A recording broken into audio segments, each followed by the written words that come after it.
AutoCAD 2020 setup দেওয়ার পরে opening পেজটা ঠিক এরকমই আসে।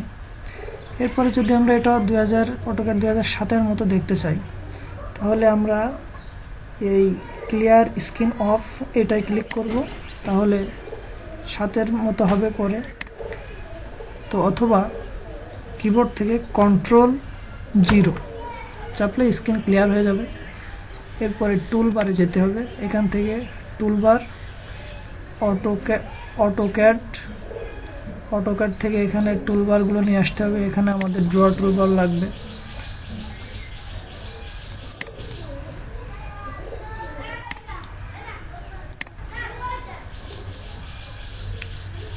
এটাকে আমরা এভাবে সাজাতে পারি।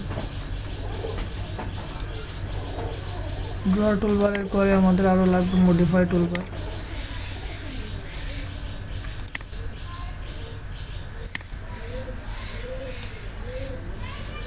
তারপরে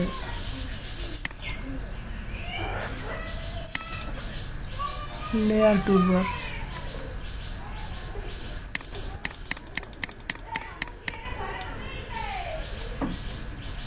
লেয়ার টুলবার লাগবে।